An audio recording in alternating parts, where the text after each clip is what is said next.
Good evening. This is Redwood Wonk. You're watching us on Channel 12 Access Humboldt, or you're listening to us on KZZH, or perhaps on the internet on the Access Humboldt YouTube channel. We're here tonight to talk about national news. We're going to break a little bit for the first half of our show from our usual format to talk about something that's going to become a big issue as we get closer to the 2022 election. And that is, of course, something that comes up every 10 years. It's redistricting and gerrymandering. And we're going to talk a little bit about how the parties in power in certain states have gerrymandered specifically congressional districts, not just congressional, but the state legislative, in order to basically maximize their party's wins. And in terms of how many people they get elected in a given state. Of course, there are about 15 or 16 states which the Republicans routinely gerrymander. There are 2 states in which the Democrats gerrymander, and arguably in Illinois, it's not the same thing because they are not gerrymandering necessarily to maximize Democrats, but to expand the diversity of the representation. For instance, they have a very oddly shaped one that a lot of conservatives like to point to as an example of unethical gerrymandering, but it's actually designed to keep a community of interest together to guarantee that there is a Latino representative there. We can discuss whether or not that's fair or whether or not that's appropriate, but it's going to be a big issue. Of course, we are redistricting soon here in California. I believe that the proposals, they're going to be having town meetings with people talking about their communities of interest. I don't want to get too far aside on it, but just like last time, there is some discussion because of the necessary change in the districts, because we actually lost a congressional district for the first time ever. We did go up in population, but not as fast as other states. And I think actually in the past couple of years, we've declined in population for the first time ever.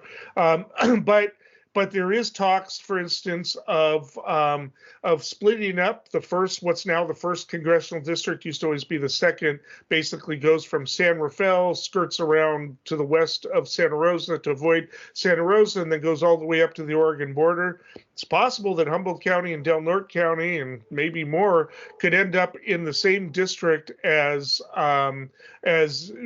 Shasta County, Redding, and the rest, and we find ourselves in a redder district. We'll talk about that in a future show, especially if it becomes more likely that's going to happen. Do we have more? Lost Coast Outpost, I believe, asked the question, do we have more in common with San Rafael than we do with Redding? We'll talk about that another time. But it exemplifies, and of course in California we can't gerrymander. It's an independent commission that is in charge of redistricting, was empowered by a ballot measure that we passed a long time ago, about 10 years ago actually. And so we will see how that develops here. But California has lost a seat. May or may not benefit Republicans. I actually think not, but I want to talk about that some other time. I want to talk about the fact that gerrymandering has been done really in unprecedented levels in the past 20 years. Started with Tom DeLay, the Hammer, who really pressed for Republicans to use their power of absolute power over the state legislatures in the South to basically make it so that as many Republicans and as few Democrats as possible could be elected. We'll talk a little bit about a few of the states. We're not going to discuss all the states. We're going to pick a few states out. We've got some maps to show you to exemplify what's happening. And yes, the Republicans have control over 22 states, actually, or maybe 23, I can't remember, in terms of legislatures. Doesn't matter who's governor necessarily, because the state legislatures are empowered under the Constitution to determine the districts. And although some states do allow for governor veto, most don't. Anyways, we will talk about how they've done it, but I'm going to argue that even with that, taking into account that about 5 or 6 of those states where the Republicans have total control are states that only have one congressman anyway. You can't gerrymander one district. You're going to get that if it's a Republican red state, you're going to get that one person. You can't expand on that. Montana is an interesting exception. It traditionally has only had one Congress member. They've gained one, and there'll be 2. And it actually puts the Republican Party in danger there of actually losing a potential district because it's actually kind of a purplish state. It leans red, but more purplish. John Tester is a Democrat who wins there regularly. He's won re-election once or twice already. Democrats do win statewide elections because it's kind of close. You get into anyway. We'll want to talk about that, but there's only so many ways you can gerrymander 2 seats, right? So I'm going to move on. We're going to go in. Before we go into particular states that I want to take a look at, Dave, do you have any introductory thoughts? Yeah, just a couple big picture things worth pointing out, I believe, is that I think we might have mentioned this on a past show, but gerrymander comes from Governor Elbridge Gerry of Massachusetts. Around early 19th century, I think in 1812, his district was drawn in such a way that I'm looking at the quote here from 1812. It was drawn with claws, wings, and fangs added to this strangely shaped district. So they added his name, Gerry, to salamander, and that's where gerrymandering comes from. So it's been around a long time. It's the party in power trying to, tip the scales slightly in their favor or significantly in their favor. To the conventional wisdom is it's to create safe seats. But, I've talked to different people over the years and, like you, I kind of a little bit of a policy wonk. These are the kinds of things people talk about. How important is gerrymandering and is it anathema to democracy, small d democracy? We're going to dive into that. But two elements I'd love to mention here. I'll be real quick. One is the conventional wisdom, like I said, is that it's to create safe districts. But now that, when you proposed your thesis that there's only so much gerrymandering that can happen, I kind of did a little digging, and it seems like that position has evolved. And now people kind of believe you're not creating a safe seat for yourself. You're quarantining your opponents. You're creating a space where you make it really hard for them to take away your ability to lose in the districts you intend to control. Real quickly, let me interject there. Go for it. Is that we're talking about states where one party has total control of the legislatures. In states where there's bipartisan control, there tends to be a bipartisan gerrymandering towards safe seats and eliminating competitive seats, and particularly protecting people for a long time. So it's just the dynamics depends on whether or not one party is in control or 2 parties. But absolutely, absolutely. And then actually, to be honest, there's also new conversation saying that in really solid Democratic states, like I think Ohio, where they have, I think Ohio was the one they were given as the example, if I remember correctly. No, Illinois. I think it was Illinois, the state that they gave as the example, where it actually becomes the Democratic Party constituents get to decide which ethnic minority they're going to have in which district. So they're creating this diversity of opportunity for seats. So it impacts the federal. I think we're going to primarily talk about the impact on federal, House of Representatives federal, but there's a whole set of folks that are saying that in reality, the power on the ground, they do this in large measure for control of the state house and the state legislature also. Right. So it's got a lot of components to it. We're going to focus on one piece. And then the other thing, again, so I'll be even quicker this time, the Democrats have the opportunity right now to actually ban gerrymandering. And in the For the People Act in H.R. 1, it's going to be the language in their model is very similar to California. So when I talk to my friends about, hey, California doesn't even have gerrymandering anymore. Our Senate, our state rather has the capacity to figure out what amounts to a geographic and regional justification. We could talk about this in more detail. You probably got the law down pat, but the idea is that these commissions are going to be way more fair. So this would require filibuster reform, and we talked about this very recently. Manchin said he doesn't want to get rid of the filibuster, but there is the potential that something like democracy, voting rights could be such an important issue like judges and the budget that they could do away with And the just need for a filibuster. so people understand, the Congress does have the authority to override gerrymandering for Congress. In other words, for selection of congressional seats. It's questionable as to whether or not they can override gerrymandering for state legislatures unless it violates the Civil Rights Act or something like that. But they do have the power, and the Constitution is very explicit that the states will decide how they're set, but that the Congress can override that. So yes, they do have the authority. A lot of politics around that, and there is a lot of politics around the fact that the Democrats don't gerrymander in like the 8 or 9 states where they've got control, is unilateral disarmament. For instance, the one state that does it is Maryland. We'll talk a little bit about Maryland. They've got it so there's only one Republican. In theory, they could even eliminate that Republican spot with the coming census information. But everywhere else, it's that old saying that Democrats treat politics like a debating society while Republicans treat it like trench war. Seems to be exemplified here. They had an opportunity in Illinois to do it. Illinois, the Democrats said, no, we can't do that. And most of the states that have independent commissions, a couple exceptions like Idaho, where it really doesn't matter, but and Arizona tend to be blue states. Where there are commissions, and then there are places, as we'll discuss, New York, that has a commission, but the legislature isn't bound by it. So we'll talk a little bit about New York for a good reason later. But I'd like to get into what I'm talking about because the Republicans, and here's the saying, they've got control over all these states, so they're going to gerrymander to get even more seats. I'm going to advance the theory that they're pretty much maxed out. And not only that, they're going to have a harder time in some of those states gerrymandering in their favor because states like Texas and Georgia have had growths of their metropolitan areas, and that's going to make it even harder because that's more blue voters. Those, of course, they lost Georgia and the Republicans did, and Texas is getting even closer. So not putting it beyond them, but we'll talk a little bit about both Texas and Georgia. But I want to exemplify it by starting with a discussion of Utah. If you look at the map, you'll see that currently all 4 districts are Republican, red.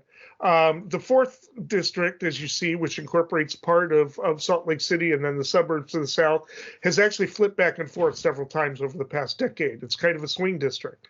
Salt Lake City, you'll notice that the other 4 kind of have, or all 4 of them have tendrils that extend into Salt Lake City, which is a Democratic stronghold, not like San Francisco. It's like 55%, but still a Democratic stronghold. Salt Lake City has grown since over the past 10 years. So it's going to make it even harder for them to eliminate all Democrats out of this. But the point is they can't gain anymore. They've got 4 now. They aren't going to be able to get any more from Utah. Utah didn't pick up any districts. So, the most they can hope to do is gerrymander the status quo. David? Yeah, so let's look at Utah as an example for the big picture here. What you've described is that they are successfully the legislature and controlling Republican Party. They're able to create 4 Republican districts and successfully kind of portion off these Democrats. But as the demographic changes, as maybe some political liberalization happens, as modernity increases and information spreads. The question is, can they continue to do that? And I'm totally intrigued by your thesis. I love it, and I'm glad we're digging in like this to explain it for folks. But I do think that if your object is to just cut Democrats out and carve them into these odd shapes, it's a what's the word?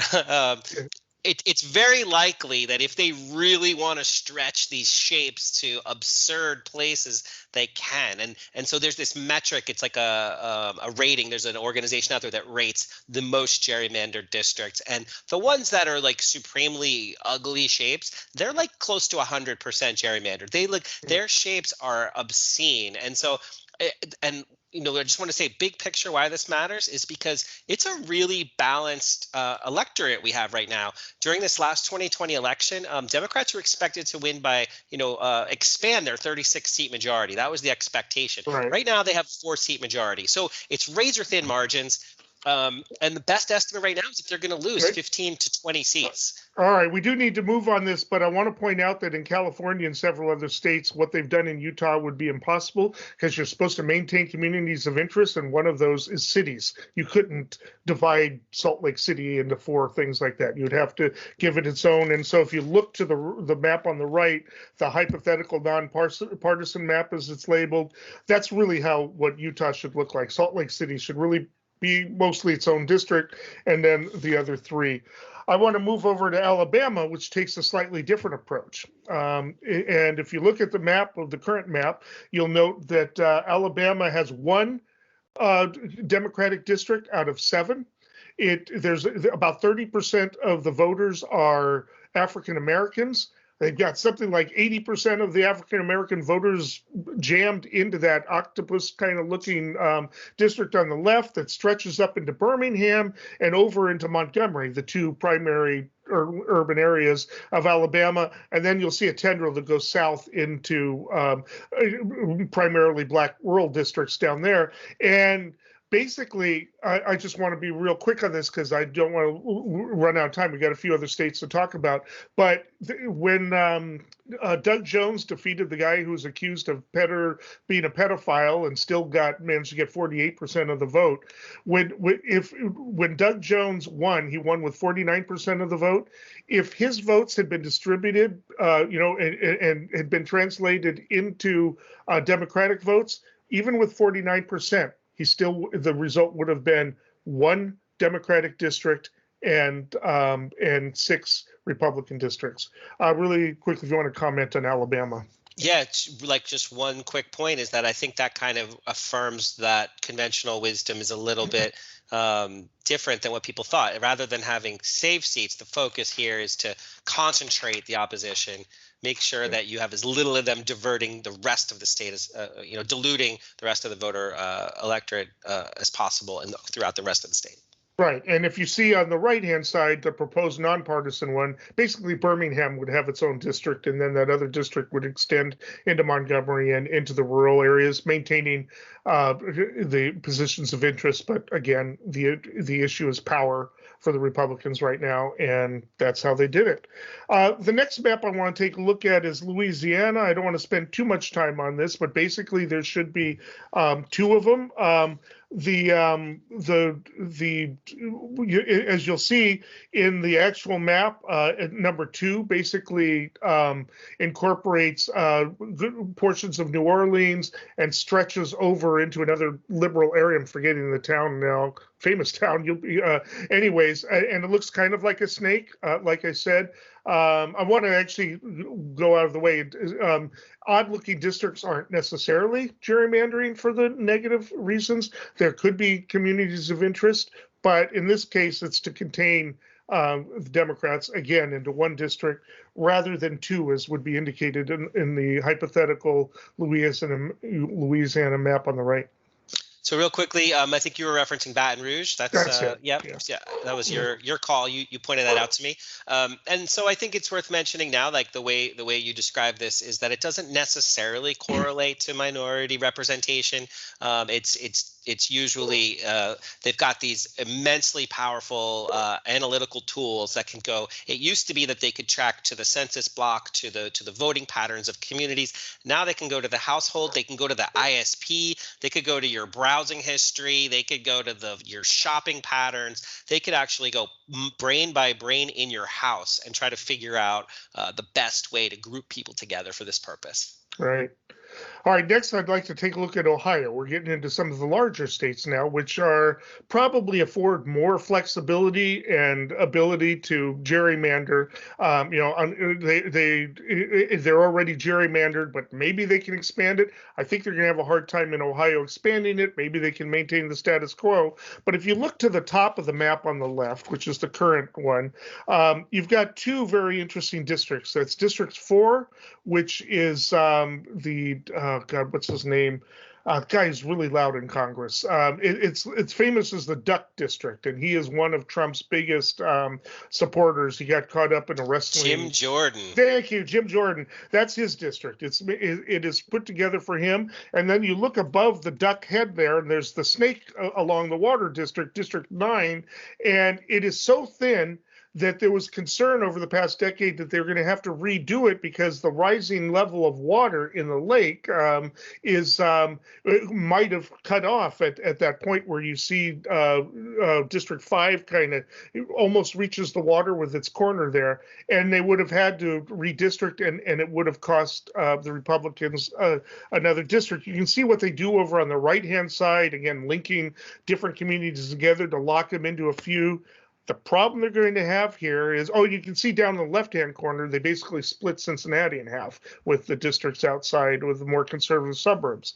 Columbus in the middle, there's only so much they can do about it, even if they try to cut it up, because if they start trying to cut that up more, it tends to have more impact on the other states, and they run risk of running up into the blue areas towards the top. Columbus has grown by about 100,000 voters. It's going to expand outward, and the Republicans got to make a choice. Do they let Columbus stand as mostly its own, and but no matter what, it's going to have some impact on the surrounding districts, possibly including Jim Jordan's. And if you see a more neutral one, you'll to the right, you'll see not only are there more Democratic districts, but even a toss-up district up in the right-hand corner, and the rest. And if there was a commission that was to do this neutrally, preserving communities of interest and in the interest of creating competitive districts.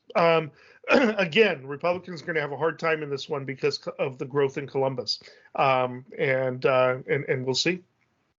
Yeah, I'd say you should keep rolling so we can get to the rest of the states you want to cover during this segment.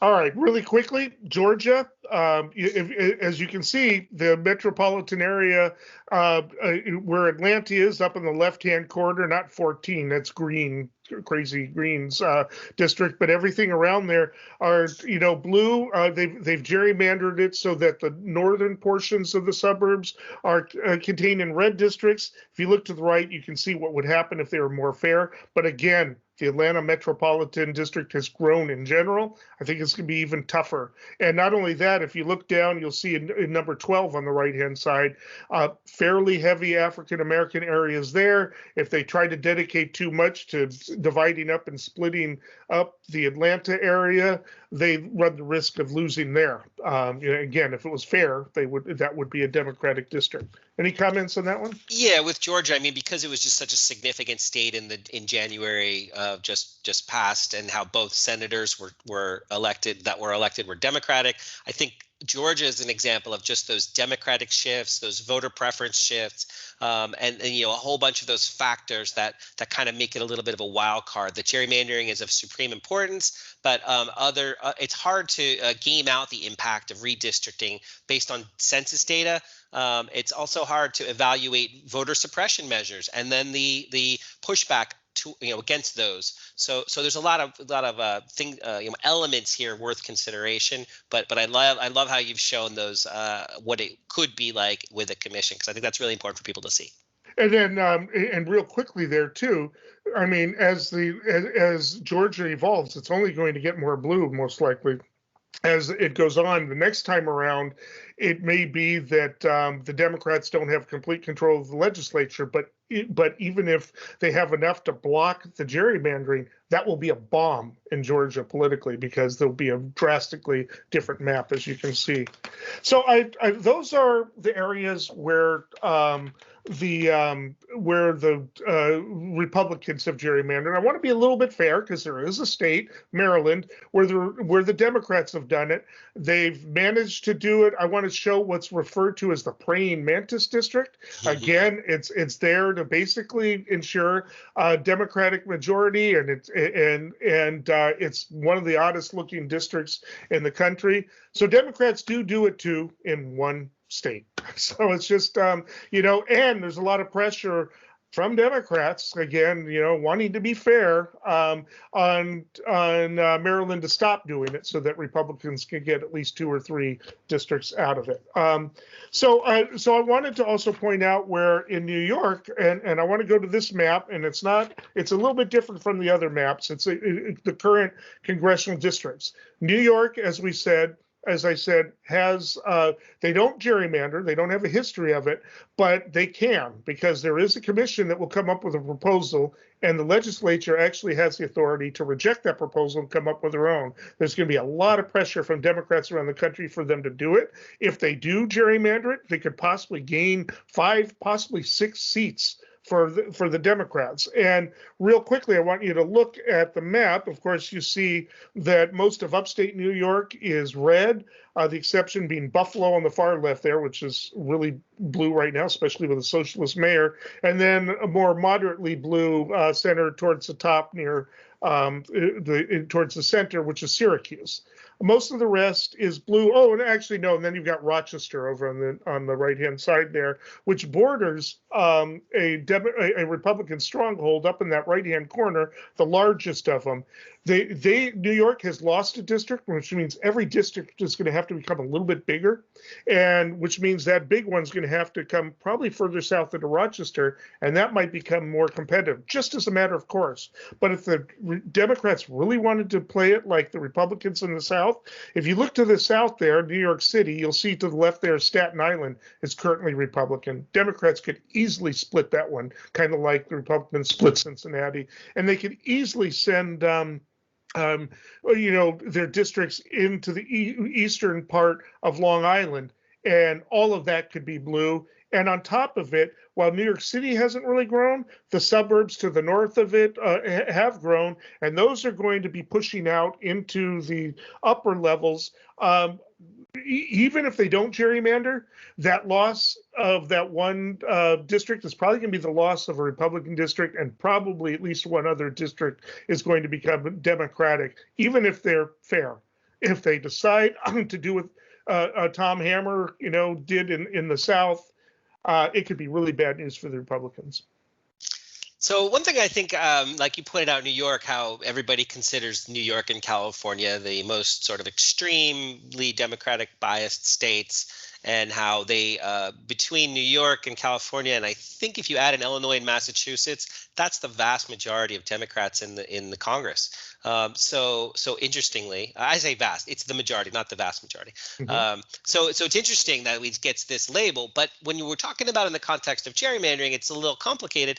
I saw a statistic that 8 out of 10 of the most gerrymandered states turned out to be where Democrats won, but 9 out of 10 of those districts were drawn by Republicans. Mm-hmm. So gerrymandering cuts both ways. In a lot of places, they just have these ridiculous shapes or ridiculous compositions for purposes that are not always first level, like we talked about, and especially with New York. I mean, I think New York has the potential, even though it's losing a seat, it can hold on to the breakout that it's got existing right now. Yeah, and this will come up again because gerrymandering isn't the only factor that could have could affect the impact of the 2022 congressional elections, and we haven't even gotten into state elections, state legislative elections. But I don't think that gerrymandering by itself is going to be what does it in for the Democrats. Other factors may be voter suppression. The laws that are passing, that kind of a thing. Any closing thoughts on this, Dave? It's pretty much what you said. Existing districts can't be counted on to have the same impact as the way they were drawn. It's a 10-year period. So things that were drawn in 2012, we don't know what's going to happen in 2022. I know, like I said, demographic shifts and political preference shifts, but also voter turnout. So, the party that's out of power turns out usually much more because they've got resentment over the 2-year period from just losing the last election. People that are in the winning coalition, say 2020, might not be as energized. Their base might not be as inclined to go vote in 2022. So it's not just the gerrymandering. There's a lot of electioneering and party grassroots energy issues also that could, make it break either way. It's going to be really exciting 2022. Well, And we're going to talk about those factors later because, I mean, it doesn't always happen that way. George Bush, actually, the Republicans gained seats in his first term, largely because of the war, but that's just it. Anomalies in history lead to anomalous results. I think Trump is the factor that we'll be discussing next time around. So anyway, that concludes with that topic for this show. If anybody has any input on that, I'd really like to hear it. You can email us at redwoodwonk@gmail.com, or you can contact me at my office. I would really like to hear your feedback on that. But we now need to move on to our next topic. I, Richard Billhouse Nixon, do solemnly swear. I, Gerald R. Ford, do solemnly swear. I, Jimmy Carter, do solemnly swear. I, Ronald Reagan, do solemnly swear. I, George Herbert Walker Bush, do solemnly swear. I, William Jefferson Clinton, do solemnly swear. I, George Walker Bush, do solemnly swear. I, Barack Hussein Obama, do solemnly swear. I, Donald John Trump, do solemnly swear. I, Joseph Robinette Biden Jr., do solemnly swear. So help me God. Okay, infrastructure. We've been discussing infrastructure. It's all over the news over the past week. We've heard there's been a little bit of drama because the president kind of hinted, sending message to moderate Democrats that if they didn't have the bipartisan bill accompanied by the one that they intend to pass through reconciliation, which has the tax increases and everything to pay for what would be in the bipartisan bill, Republicans are screaming foul, threatening to pull out, but some of the moderate Republicans are saying, no, we've come too far with this, and besides, we want to be going into our re-election bids next in 2022, being able to tell our constituents truthfully what we've passed. The tandem bill would also contain a lot of the climate related projects that the Republicans insist has nothing to do with infrastructure, daycare, all those types of things. So it looks like they are going to pass tandemly. And the big issue was, well, would the moderate Democrats say, oh, we don't want to do that to the Republicans, so we would probably block that. Well, it looks like Manchin signaled the other day, says, no, I don't have any problem with that. Particularly because he got burned on the voter rights bill, trying to be bipartisan, and McConnell shut it down without even making a counter proposal. And so he's probably not feeling as charitable as he did before. And maybe the Club for Growth is not quite types aren't putting as much pressure on him. What are your thoughts? So this is kind of really interesting. I think it was one of my predictions maybe about 4 weeks ago, where I said that, if you look at game theory, rational actor theory, self-interested political calculations of the GOP, they want to bring home the bacon because it's hugely popular. Infrastructure, everybody knows there's bridges and a whole slew of things that need improvements and need funding. That's jobs, that's money to the community. So my guess was that was something that even though it's they don't want to agree on anything else except for Juneteenth, maybe, that this was something that would be in their self-interest to do so. So I predicted that eventually it would happen. I'm somewhat happy to say that it did, but if you look at how it played out, it's much smaller of a bill. So it was about a $2+ trillion bill that was proposed. What's left is about a quarter of it in new spending, about 560-ish billion in new spending. And if you looked where they cut things like you said, green projects, the actual hard hat ready, let's transform the economy type things actually got cut out. So right. So they just stuck with the bread and butter.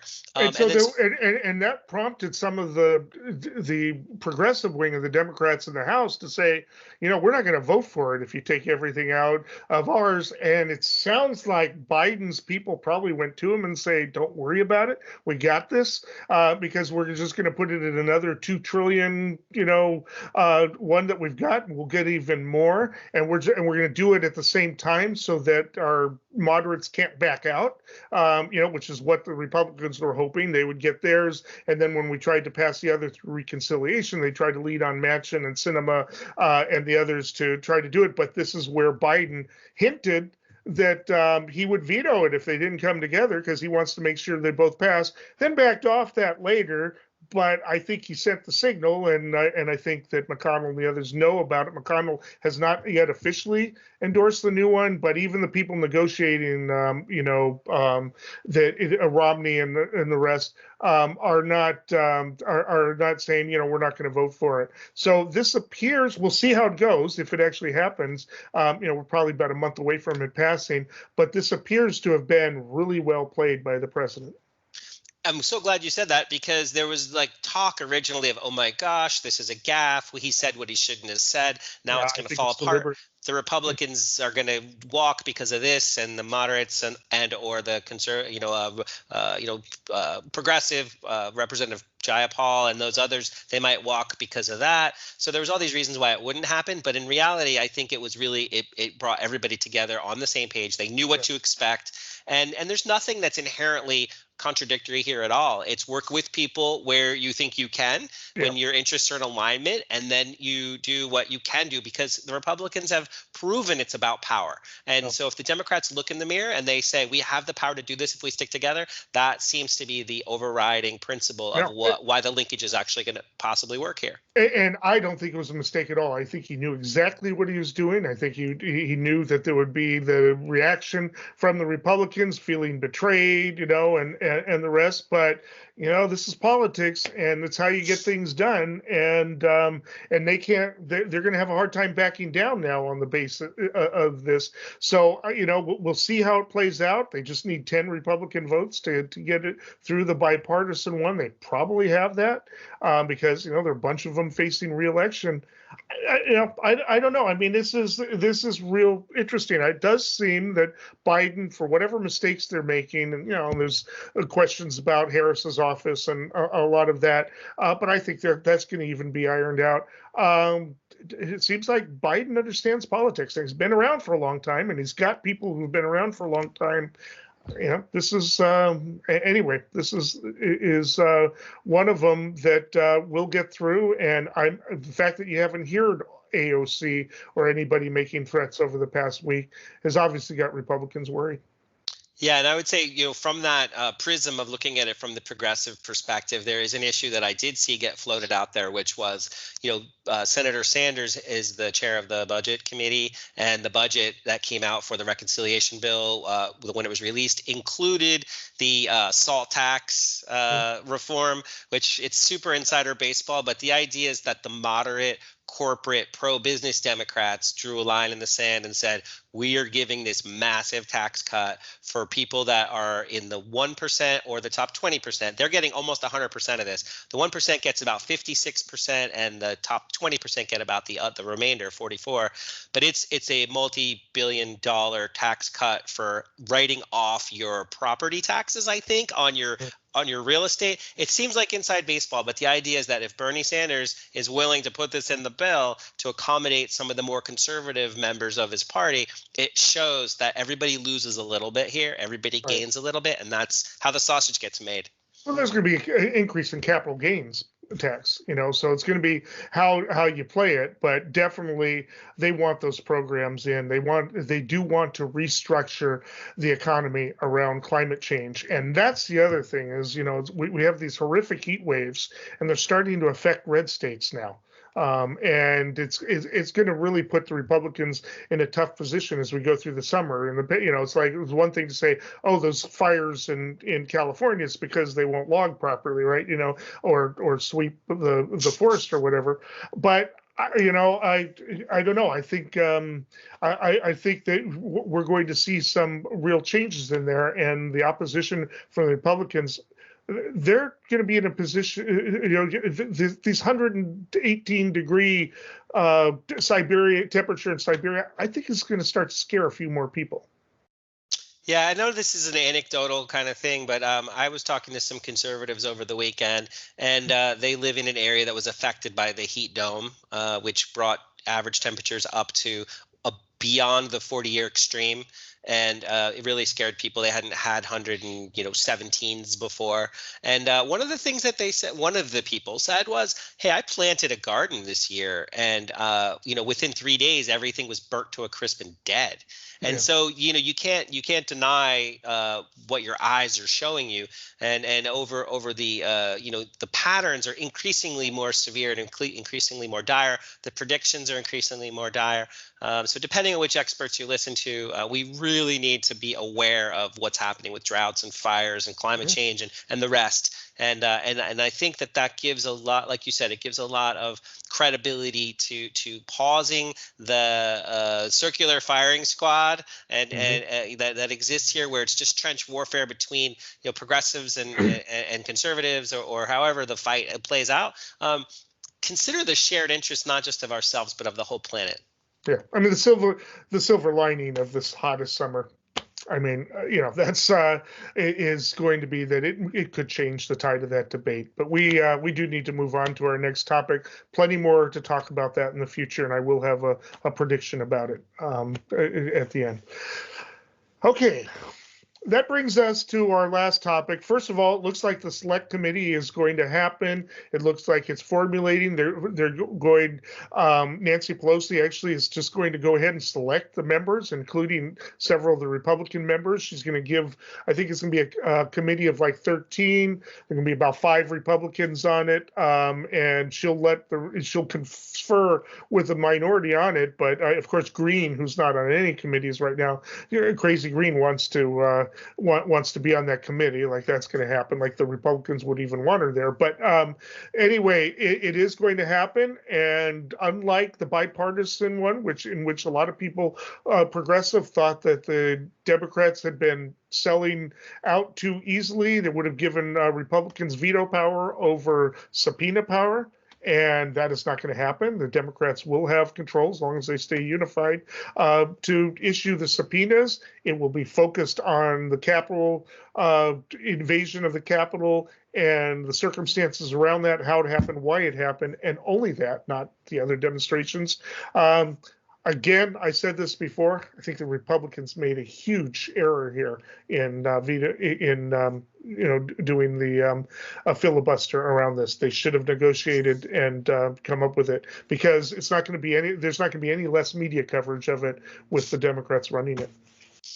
Yeah, so it's something that it's important for our country that this moves forward. People, needs a fair hearing in public to methodically address the elements of contention here, but also put it in scale and scope. So if you are one of those people that is in a news silo because of your habits or customs, you listen to only one news source or the other, it'll be an opportunity to hear some things you may have not heard before. But it's a teaching moment. So, depending on who you talk to about this, there are a whole slew of folks who could get caught up in this net of coordinated the Republican tours that are rumored to have had a few nights before. I mean, exactly. Yeah.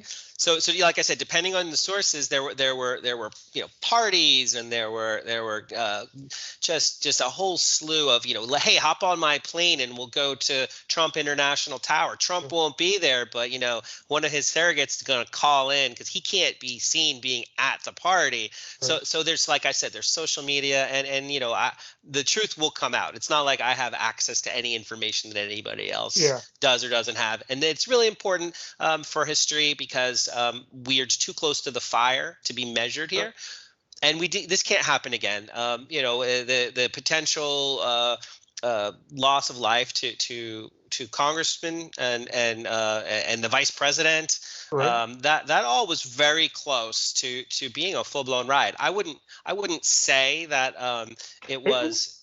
What do you think about the potential that Flynn's brother could get into hot water over this? It's a big one. So some of these calls that were made to the Pentagon for help, and the question was, who's at the other end? And the nitty gritty is hard to sort out again with partial information. But one of the articles I read months ago said that the National Guard was not eligible to be deployed because they were not impartial enough to be weaponized under a Trump administration. So the national, and again, this is all going to come out, like I don't know claim to know the ins and outs, but when you've got some members of the Pentagon and some members of the Capitol Police and some members of the, whatever intelligence community, whatever law enforcement community, that they were in some inner circle and that there was some conflict about how to resolve it. And when you hear Trump said, well, maybe they don't care enough about the election outcome as you do, like he said to Pence, I think, or whoever called. No, McCarthy. Yeah. To say they don't care enough about the election. There's the comments that one of the police authority figures let slip that, well, we were worried about the optics of having, people with full guard there at a Trump rally. And Trump, I mean, you watch the video, of them singing Gloria. For some reason, he's made that about a woman going crazy over a man, literally, is their anthem on this. And they're all dancing to Gloria. What did they think was going to happen if it was, did they think it was just going to be, oh, they're going to march over and hold signs and chant at the Capitol? No, they wanted something to happen, and this needs to be looked at. Republicans absolutely don't want this going into that, and that's going to be about when a lot of guilty pleas are going to be coming on these things. Some are going to put up or trial convictions. Some are already pleading. A second oath keeper pled today. We'll see what kind of punishment they get, but and they're going to be deals and a lot of conversations. I think the Republicans blew a chance here to at least blunt it. Yeah. And two things can be true at once, too. Like, life is complicated. You've got 800 people entering the building, 400 people getting arrested, 200 people with known, ties to militias and other organizations similar nature. So it's a very small group of people that exercise what we would consider probably our greatest fear.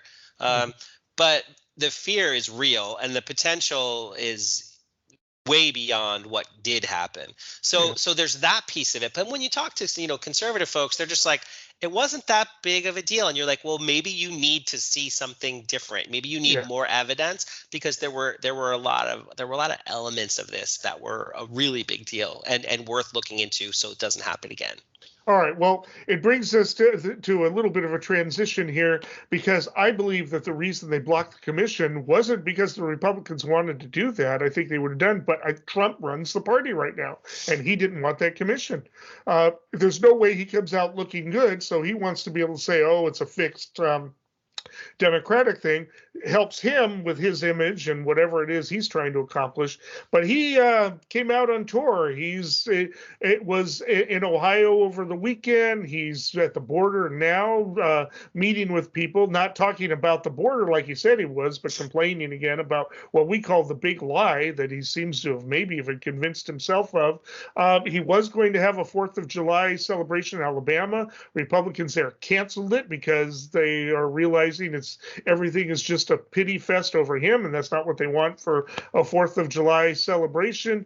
He's getting people to turn out, but I don't know that it's having the impact that he was hoping to have, and yet he's a specter haunting the Republican Party.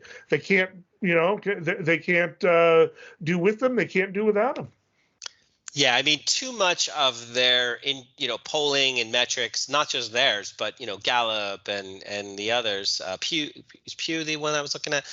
There are like 3 or 4 different polling agencies really out there, with credibility over time, longitudinal studies, and when they try to tap into this and get a fingerprint of what's happening, a pulse rather of what's happening.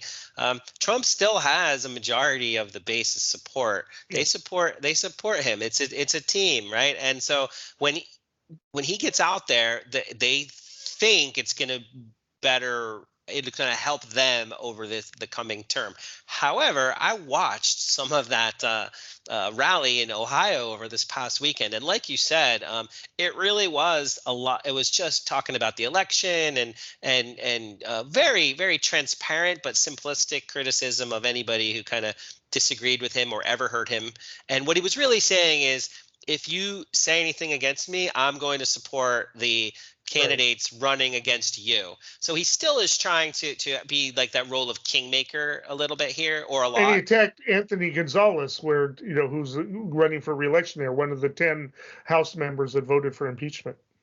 Exactly. So obviously he's got a grudge, and he's still trying to take advantage of his popularity amongst the base.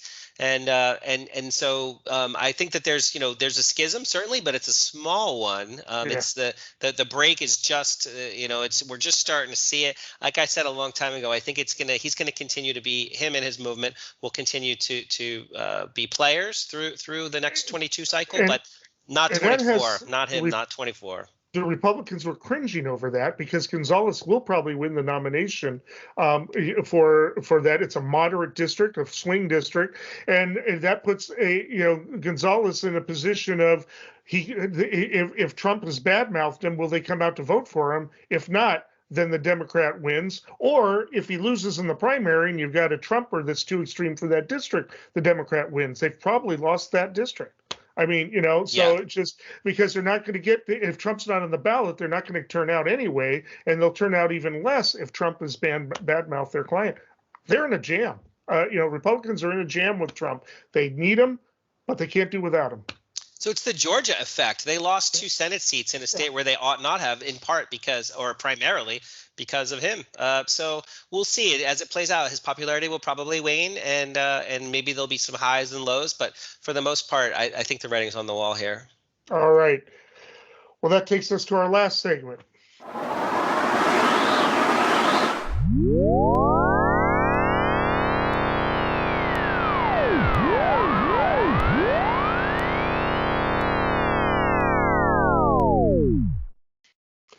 We're at predictions.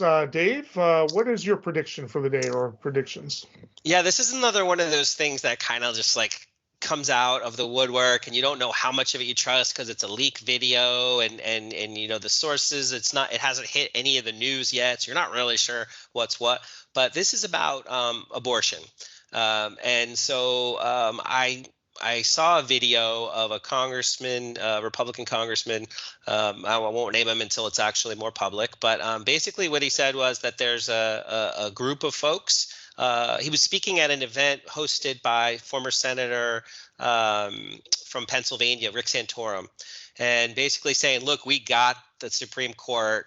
Roe v. Wade is dead. The case from Mississippi is going to be the one. And we already know who's going to probably write the majority opinion.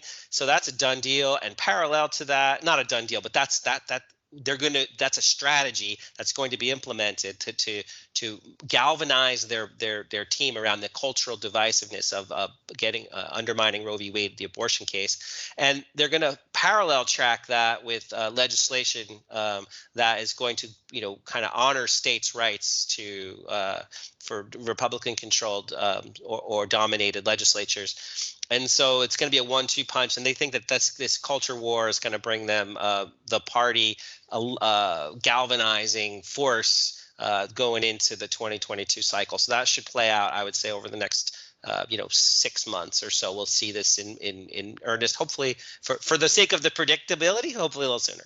Yeah, it could galvanize, or it could, be a backlash, or both. So we'll see. I mean, this is what Republicans have been fearing. But anyway, I'll get to my prediction. I want to go back to the tandem bills. I believe that the bipartisan one will override the filibuster. I believe it's going to be 61 votes exactly. They're going to give 39 Republicans permission to oppose it, to appease Trump and the rest. They'll let the moderates go ahead and vote so they can push a bipartisanship for their reelection bids. And then there'll be a handful of people that are sort of insiders that are in states that are not where they will not be primaried or victimized. 61, maybe 62, but it's going to be really close, even though the vast majority of them would probably just want to pass it. All right. Well, that concludes this show. We'll see you again next week. A lot is going to happen between now and then. Again, if you, I would love input. Contact me either at redwoodwonk@gmail.com or otherwise. I would love to hear what you have to say about these issues, particularly the gerrymandering, and we'll talk about it in future shows. Until then, keep thinking.